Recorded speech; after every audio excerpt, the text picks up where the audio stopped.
Buenas tardes, estimados compañeros del LRDOP. Bueno, pues el tema que vamos a revisar es que derivado de la matriz de riesgos, del análisis de riesgos, nosotros sabemos que tenemos cilindros de dióxido de carbono en las áreas de laboratorio, por lo que es importante conocer al menos los peligros que se tienen en el manejo y el almacenamiento que tienen este tipo de cilindros en el laboratorio. Y bueno, pues se preparó esta presentación con el objetivo de poder de alguna forma ilustrar los tipos de peligros que tenemos. La presentación, bueno, pues son los cilindros sujetos a presión con dióxido de carbono. Eh, la norma oficial mexicana NOM 020 STPS 2011, referente a recipientes sujetos a presión, recipientes criogénicos y generadores de vapor o calderas, su funcionamiento y condiciones de seguridad, es la norma que aplica hacia el manejo de lo que son estos cilindros. El riesgo de manejo y almacenamiento inadecuado de los cilindros de gases comprimidos puede generar accidentes y lesiones de gran magnitud, de forma directa o indirecta, bien sea por desconocimiento u omisión de la forma de manipularlos. Es por ello que es conveniente conocer las medidas de precaución, y estos son los cilindros que tenemos en las áreas del laboratorio. En las áreas del laboratorio se encuentran los cilindros en bioquímica y serología y en el área de cánicos, como lo podemos observar aquí en la imagen. Antes de pasar hacia lo que son el manejo de lo que son los cilindros, y sobre todo los peligros que puede llegar a ocasionar el manejo de estos cilindros, es muy importante conocer la naturaleza de los gases. Los gases se expanden y se difunden, pues sus partículas están en constante movimiento. Los gases son fluidos y no contienen forma propia y se deslizan por orificios o por tuberías. Los gases tienen masa y ejercen presión sobre las paredes del recipiente que lo contiene.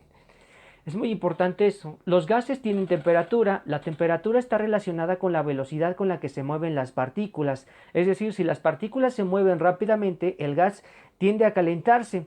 Si las partículas se mueven lentamente, entonces el gas está frío. Los gases tienen volumen y ocupan siempre el volumen disponible, por eso decimos que son expandibles. Es decir, dependiendo de la dimensión que tengan los cilindros, es cuánto se va a llegar a expandir el gas que nosotros tenemos. Los gases son impenetrables, pues no puede haber otra sustancia que ocupe el mismo espacio a la vez que un gas. Por eso es muy importante conocer que en el caso del dióxido de carbono tiende a desplazar el oxígeno, porque no puede haber otra sustancia que ocupe el mismo espacio que este. Recordemos que son compuestos. Otro concepto importante es la compresión. La compresión se le llama así a la compresión de un gas a la disminución de la existencia entre sus partículas para ocupar un volumen menor, y expansión se le conoce así al aumento de la distancia entre las partículas para ocupar un volumen mayor. La velocidad con la que se mueven las partículas de un gas aumenta con la temperatura.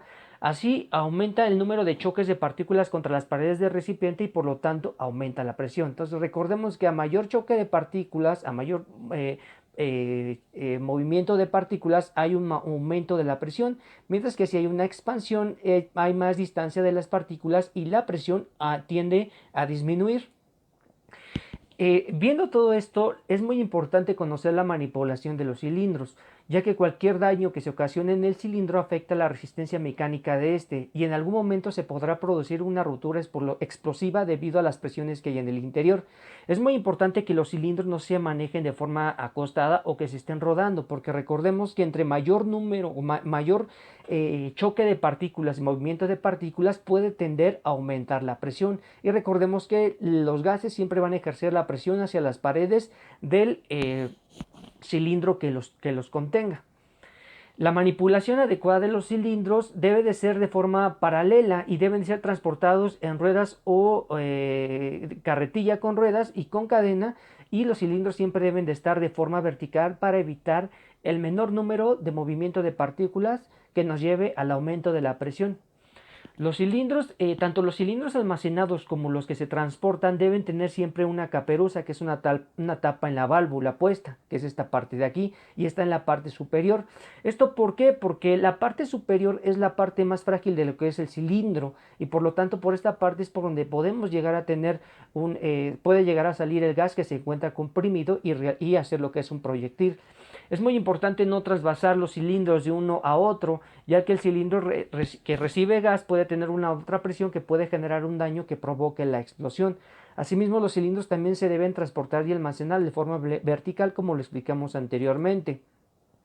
No se debe exponer a los cilindros a ambientes con alta temperatura, ya vimos la relación, ya que provoca un aumento de la presión en su interior y esto hace especialmente peligroso. En el caso del óxido nitroso, por ejemplo, en los cuales su presión puede aumentar de 5 a 6 veces al variar la temperatura de 0 a 60 grados. Y esta es una gráfica general. Esta gráfica, por ejemplo, tenemos la parte de la presión atmosférica y la temperatura. Y la relación entre estas dos nos va a llevar a diferentes estados en el caso del dióxido de carbono.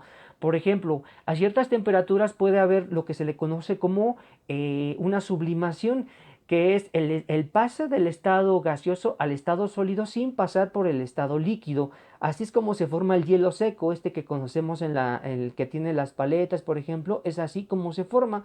Sin embargo, también dependiendo de las temperaturas y la presión, también podemos tener el CO2 en forma líquida o en CO2 en forma gaseosa. Por eso es muy importante que la naturaleza de los gases conocerla, porque dependiendo de las temperaturas en las que se estén manipulando y las presiones, es el estado que este mismo va a adaptar.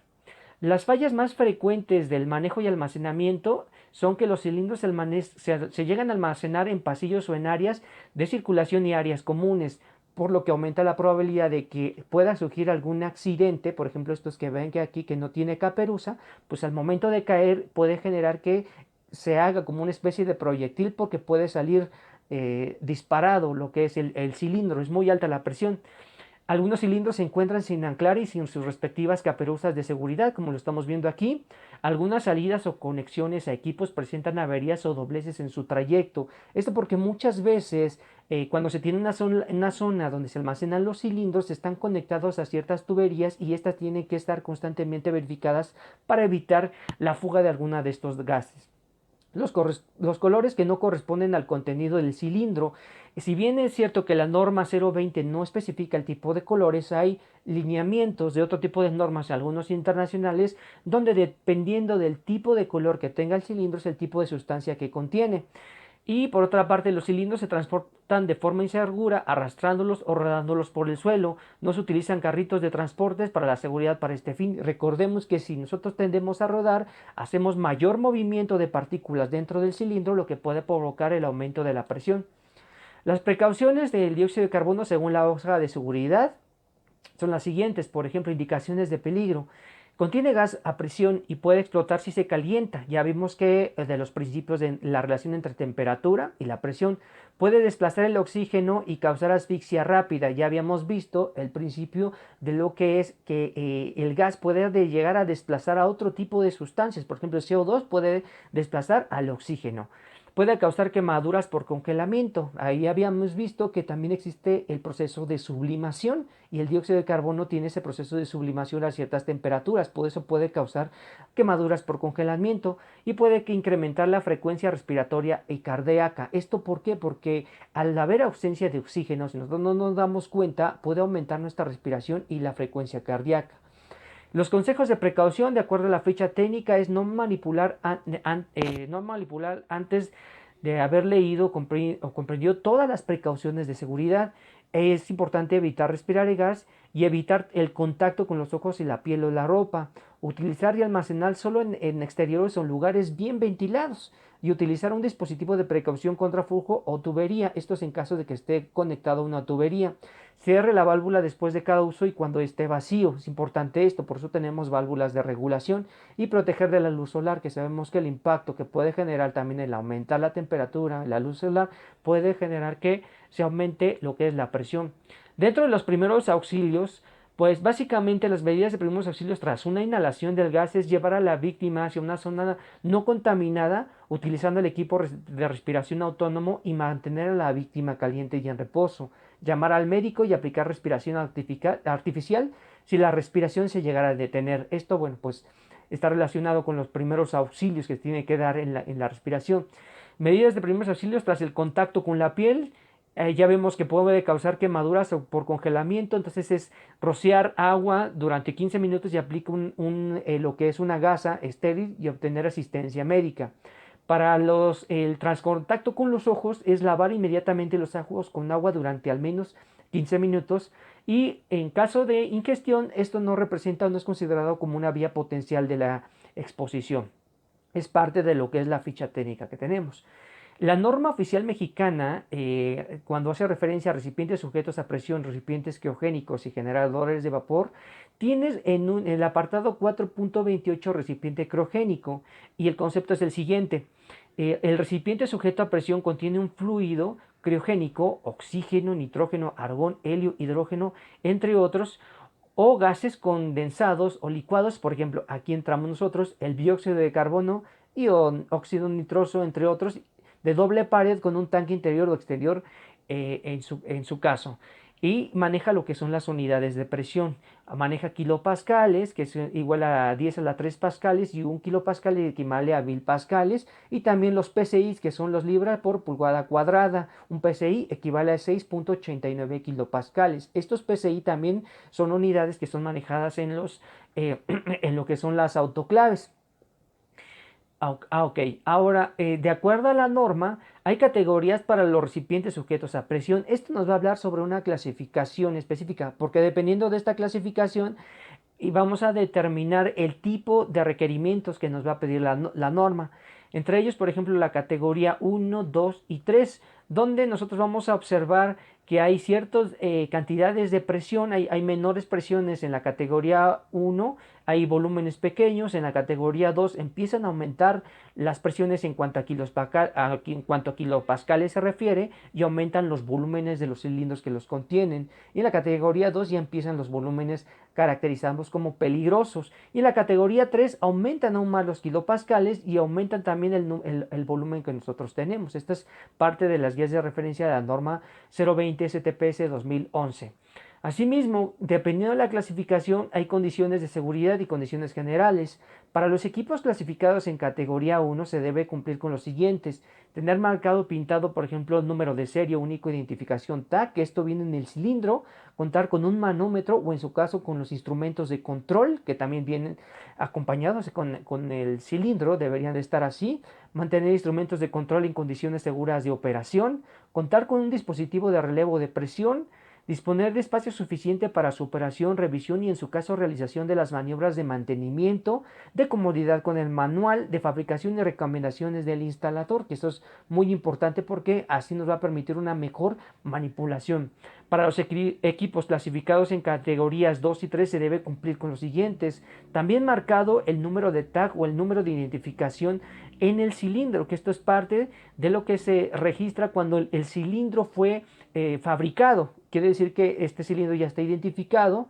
Tiene que contar con protecciones físicas, porque recordemos que las categorías 2 y 3 ya tienen kilopascales más elevados, con volúmenes más elevados, y tiene que contar con protecciones físicas como barreras de contención, cercas perimetrales, entre otras. Y bueno, pues tiene que hacer de alguna forma que debe evitar estar expuestos a golpes de vehículos, por ejemplo.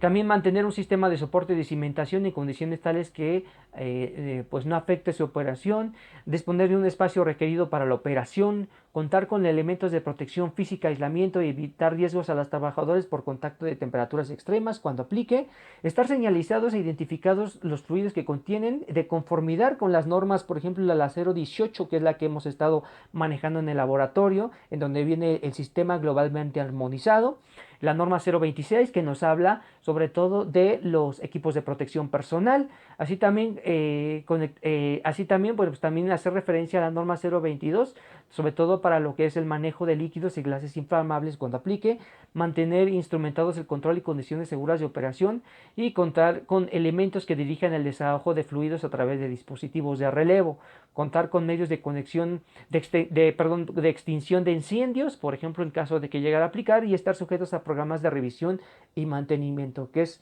algo de lo fundamental para poder evitar lo que son los riesgos.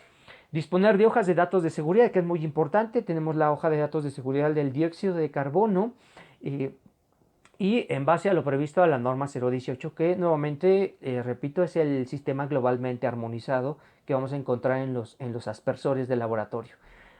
Y bueno, mantener condiciones originales del diseño, sistema de calentamiento. Esto es cuando llegar a aplicar en el caso de calderas. En condiciones específicas, para los recipientes sujetos a presión clasificados en las categorías 2 y 3 se debe cumplir con lo siguiente: contar con dispositivos de relevo de presión o elementos que controlen la presión de la operación y sea menor de presión a la máxima de trabajo, y tener calibrados los dispositivos de seguridad de acuerdo a lo previsto en el numeral 14.1 de la presente norma. Entonces, como nosotros podemos observar, nos piden ciertos requerimientos dependiendo del tipo de clasificación que nosotros llegáramos a tener. Este es el ejemplo de un manómetro. Este manómetro, como vamos a observar, vamos a tener lo que son los kilopascales y los PSI, los kilopascales y las libras por pulgada cuadrada. Vamos a ver que hay diferencias en las unidades que se mantienen, y cualquiera de las dos que se lleguen a utilizar pues es muy válida. Sin embargo, la norma pues hace más alusión hacia los kilopascales. Y bueno, estos son los manómetros. En la parte interna vamos a ver los PSI, que son las libras por pulgada cuadrada, y los kilopascales, que están en la parte exterior. Esto es el ejemplo de un manómetro. En el caso del laboratorio tenemos estos manómetros que están conectados a lo que son nuestros cilindros, y uno va a determinar lo que es la presión inyectada, ¿sí? Mientras que el otro va a determinar lo que es la presión del cilindro, la presión inyectada hacia lo que es la incubadora y la presión actual del cilindro. Entonces, para abrir lo que es la presión inyectada, debemos de girar esta llave que se encuentra de este lado, vamos a girarla hacia la izquierda, y, ¿sí? Y para cerrar vamos a abrir hacia la derecha. Entonces, para abrir hacia la izquierda, que va a permitir la inyección hacia lo que es la incubadora, y para cerrar hacia la derecha. ¿Sí? Entonces, esta es la forma en la que tenemos. Aquí tenemos los dos ejemplos. Recordemos que esta parte de acá, este manómetro, nos va a indicar la presión inyectada, y como ustedes pueden observar, las unidades son menores que la presión que tiene el propio cilindro, por ejemplo. Entonces, dependiendo de la presión que tiene nuestro cilindro por el volumen, nosotros podemos determinar el tipo de categoría que nos va a especificar la norma. Aquí, bueno, tenemos la manipulación y el almacenamiento, que es importante utilizar guantes de seguridad, cueros, zapatos de seguridad cuando se lleguen a manejar los cilindros. Estos cilindros, bueno, para poder manipularlos o almacenarlos se tiene que tener una cierta capacitación. Y bueno, pues es lo que estuvimos viendo anteriormente sobre que se tiene que manejar sobre todo en carretillas. Y ya vemos el principio de que porque es importante que los cilindros no se tengan a manipular completamente rodándolos, porque aumenta lo que es la presión. Opción de retenedores, ¿no? Estos retenedores es importante para hacer que los cilindros no puedan caerse o causar algún tipo de accidente. Por ejemplo, hay stand de 4 cilindros, hay estructuras de barras retenedoras que ambos van sobre el suelo, como ustedes pueden observar, nada sobre la pared. Hay soportes empotrables, como son estos de acá, que van directo a la pared, y hay soportes inferiores cuando no se encuentra con las condiciones o el espacio es muy grande, pues también se puede hacer soportes en la parte inferior del cilindro. Aquí están los ejemplos. Tenemos el cilindro de pruebas bioquímicas, que es este que está acá, y el cilindro de cárnicos. Ya actualmente se realizó una solicitud de mantenimiento al administrativo para poder de alguna forma acondicionar este tipo de cilindros de una manera que nosotros ya tengamos ya barras retenedoras, y también sabemos que ya se realizó una cotización para la conexión de los cilindros, y que puedan estar en una área de muchísimo menor riesgo para lo que es el personal de laboratorio. De lo correcto para el almacenamiento, pues es que el gas almacenado en el ambiente ventilado, en el que se renueve el aire constantemente sin peligro de acumulación de gas en caso de alguna fuga del gas. Y lo incorrecto, pues es que el gas esté almacenado en un ambiente sin ventilación. Cualquier escape permite la acumulación de gas que desplaza el aire con peligro de asfixia. Eso ya lo habíamos visto anteriormente. La hoja de datos de seguridad nos pide también el manejo de guantes, de gogles, cuando se esté manipulando lo que es el cilindro. Hay combinaciones permitidas y prohibidas. Por ejemplo, hay argón, acetileno, aire, dióxido de carbono. Existe, dependiendo del tipo de sustancia, vamos a ver la compatibilidad con otro tipo de sustancias. Si esto no es compatible, puede ser muy peligroso porque puede causar cierto tipo de reacciones. En el caso del dióxido de carbono, por ejemplo, si es compatible, bueno, con el oxígeno, óxido nitrógeno, hidrógeno acetileno y etileno. Aquí tenemos una ventaja porque no manejamos de forma directa algún otro tipo de sustancia que pueda llegar a causar una reacción con el dióxido de carbono, más que puede llegar a desplazar el oxígeno. Pero debemos tener en cuenta que hay ciertas combinaciones que son permitidas y otras que son prohibidas, y esto es muy importante al momento de poder almacenar los cilindros en cierto lugar. También hay colores, esto no viene como trae la norma, está referenciado en otros lineamientos, algunos de carácter internacional, pero dependiendo del tipo de sustancia que se tenga va a ser el tipo de color recomendado, y los símbolos, por ejemplo, el dióxido de carbono es de color verde y es gas comprimido no inflamable, que es los símbolos que vamos a estar encontrando en el sistema globalmente armonizado. Pero por ejemplo el oxígeno también es un tipo de color verde que es más intenso y que es un gas oxidante, por ejemplo, ¿no? Pero tenemos, por ejemplo, el aire que es negro-blanco, el nitrógeno que es negro, entonces dependiendo del tipo de colores es el tipo de color que nosotros vamos a pintar o que puede estar determinado el cilindro. Y la señalización para el transporte y el almacenamiento debemos conocer qué tipo de señalizaciones hay, por ejemplo, si puede ser gas inflamable, gas no inflamable o el gas tóxico. El dióxido de carbono, por ejemplo, es un gas tóxico y asfixiante. En espacios cerrados puede causar la muerte por desplazamiento total del oxígeno. Y aquí, bueno, lo importante es evacuar el área a una distancia de 500 metros y en caso de fuego evacúe a distancia de 800 metros en todas las direcciones. Usted utiliza extintor de polvo químico seco, espuma o agua spray. Esto es dependiendo de la zona y del área y del tipo también de equipos que nosotros tengamos. Aquí hay diferentes tipos de señalizaciones, por ejemplo hay gases inertes, no se inflaman ni son corrosivos y permiten el desarrollo de vida, tienen muy poca o nula actividad química. Este símbolo es el que encontramos en el caso del dióxido de carbono, pero podríamos encontrar en otro tipo de gases como gases combustibles que se encuentran aquí, gases comburentes, gases tóxicos o gases inertes, y aquí está en el ejemplo de algunos de ellos, por ejemplo aire, y todos estos pues que pueden llegar a causar un peligro significativo a la salud humana. Aquí tenemos el ejemplo de ciertos, bueno, de lo que son las averías, de lo que son los cilindros y condiciones que no son adecuadamente correctas. ¿Sí? El almacenamiento, por ejemplo, aquí hay algunos que no tienen como tal la caperuza y su almacenamiento pues no es el más adecuado. Y bueno, pues vamos a pasar a ver un video importante sobre el manejo de los cilindros. Bueno, el almacenamiento de los cilindros es muy importante. Aquí vemos lo que es un cilindro que tiene, por ejemplo, una carga, una compresión. Recordemos que todas las partículas se encuentran hasta cierto punto comprimidas dentro del cilindro, genera presión hacia lo que son las paredes y que tiene que tener su caperuza. ¿Qué es lo importante de tener la caperuza? Si nosotros tenemos un cilindro que no tiene la caperuza, lo que puede llegar a causar es un proyectil que puede llegar a traspasar lo que son las paredes. La fuerza es mucha porque el cilindro pesa muchísimo. Asimismo puede también traspasar lo que son la parte de los techos y en ocasiones, por ejemplo, volver a regresar por el peso que tienen estos cilindros y puede volver a perforar lo que son los techos. Ese es uno de los peligros más importantes a nivel físico de lo que puede tener una explosión de un cilindro. Entonces, esto es el ejemplo de lo que es una explosión de un cilindro.